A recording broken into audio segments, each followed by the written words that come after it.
നമസ്കാരം, കൊട്ടാരക്കര മീഡിയയിലേക്ക് സ്വാഗതം. കനത്ത മഴയിലും കാറ്റിലും ജില്ലയിൽ വ്യാപക നാശനഷ്ടം. നിരവധി വീടുകൾ ഭാഗികമായി തകർന്നു.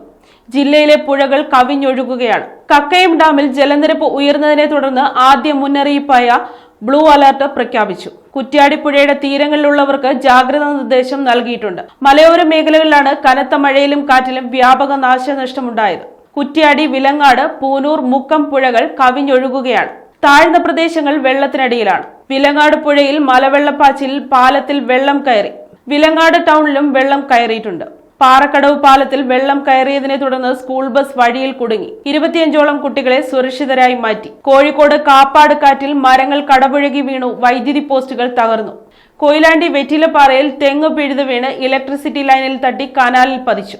കോഴിക്കോട് 8 ദുരിതാശ്വാസ ക്യാമ്പുകൾ ആരംഭിച്ചു. കോഴിക്കോട്, കൊയിലാണ്ടി താലൂക്കുകളിലെ 8 ക്യാമ്പുകളിലായി 77 പേരാണ് കഴിയുന്നത്. കൊയിലാണ്ടി നഗരസഭയിലെ 29, 31, 32 വാർഡുകളിലെ വീടുകളിൽ വെള്ളം കയറിയതിനെ തുടർന്ന് 13 കുടുംബങ്ങളെ കോതമംഗലം GLP സ്കൂളിൽ ആരംഭിച്ച ക്യാമ്പിലേക്ക് മാറ്റിയിട്ടുണ്ട്. 16 പുരുഷന്മാർ, 21 സ്ത്രീകൾ, 2 കുട്ടികൾ എന്നിങ്ങനെ 38 പേരാണ് ക്യാമ്പിലുള്ളത്. കോഴിക്കോട് താലൂക്കിലെ കുറ്റിക്കോട്ടൂർ വില്ലേജ് കുന്നമംഗലം ഗ്രാമപഞ്ചായത്തിലെ ഈസ്റ്റ് പൈങ്ങോട്ടുപുറം അംഗൻവാടിയിൽ പുതുതായി ആരംഭിച്ച ക്യാമ്പിൽ 2 പേരാണുള്ളത്.